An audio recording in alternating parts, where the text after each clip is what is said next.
Ho ho ho, my gunslinging friends! How are you doing today? We're here with another Eternal Deck Tech video. So there's been a bunch of new cards that have come out that we talked about before. There's Promises by Firelight just landed. There's also another new card that came out just for Christmas as a promo. So we have the brand new Merriest Mandrake. And I could not help myself but immediately want to use it. And especially because it's with one of my all-time favorite cards that's incredibly dumb, Mask of Torment.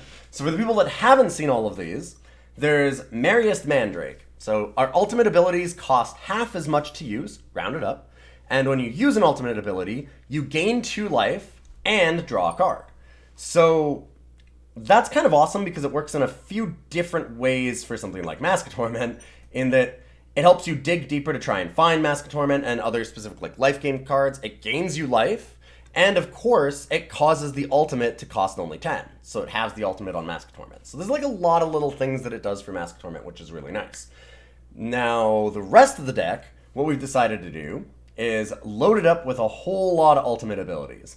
So we've got Xenan Lifespeaker, works again, also giving you lifesteal so that your Mask of Torment is more potent. So you get lifesteal on your units, and it's a very cheap ultimate. You're able to use it for 2 if you have Merriest Mandrake out, and that'll help you just draw more cards and kind of get deeper into your deck, have a nice blocker. Good early play for us. We've got Derry, Cathain, Ripclaw, Raider. So summon, increase the cost of spell or sight in enemy hand by 1.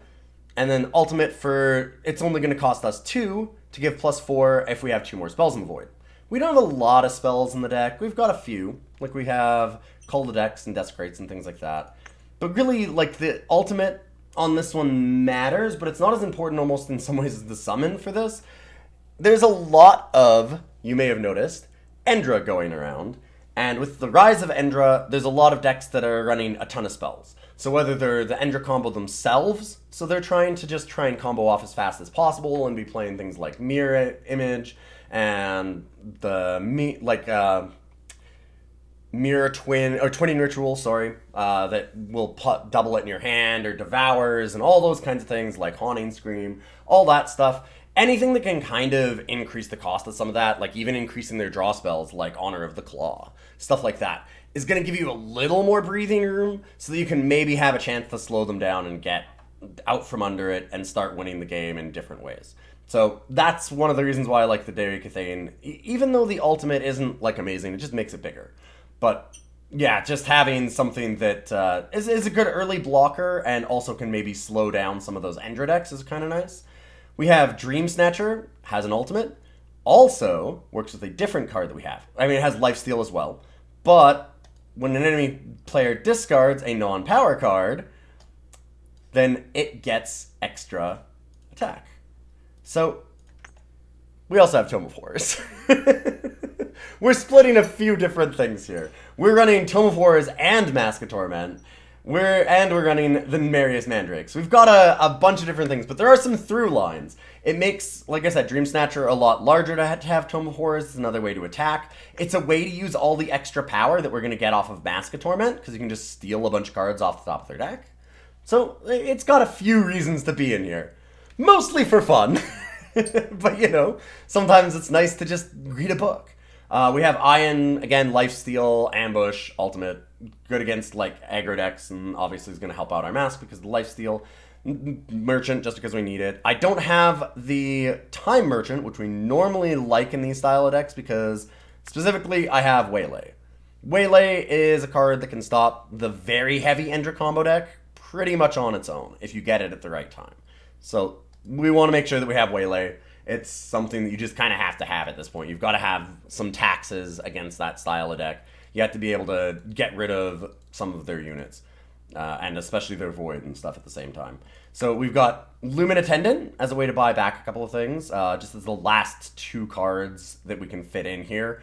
And then we've got Seek Powers to help with the fixing, Call the deck to draw. We didn't want to have Honor of the Claw or like Wisdom of the Elders. Little too slow, and also just that Wisdom of the Elders being double Primal is kind of hard. We're not running a lot of Primal.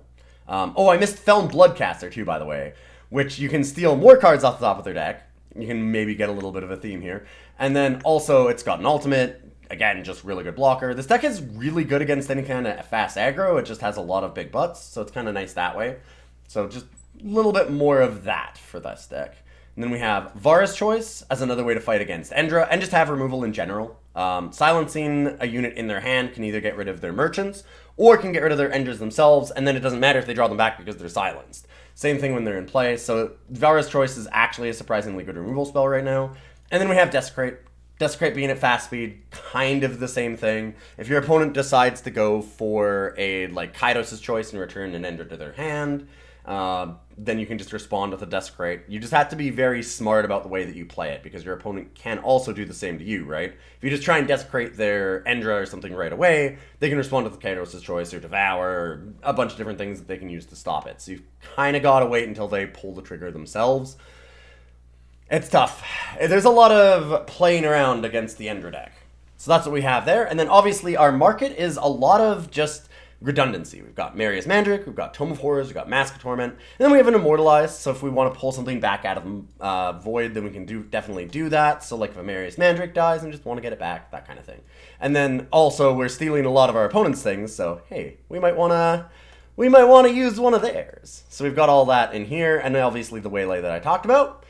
I'm going to run it through some games. I'm hoping that we can win at least one. I just want to get, like, here's either my goals. I either want to get a Mask of Torment and ultimate it on 10, or I'm hoping that we can just cause somebody to scoop by stealing enough of their cards with Tome of Horrors and Feln Bloodcaster, because that's kind of mean. Tome of Horrors has actually been surprisingly scary, just in general.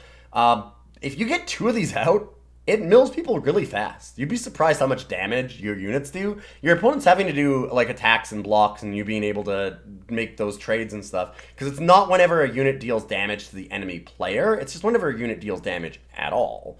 And so you can actually manage to get Tome of Horrors to start milling people very quickly, especially with things like Dreamsnatcher. I've been surprised. So we'll see how it goes, and we will do 5 games and come out the other side, see where we're at.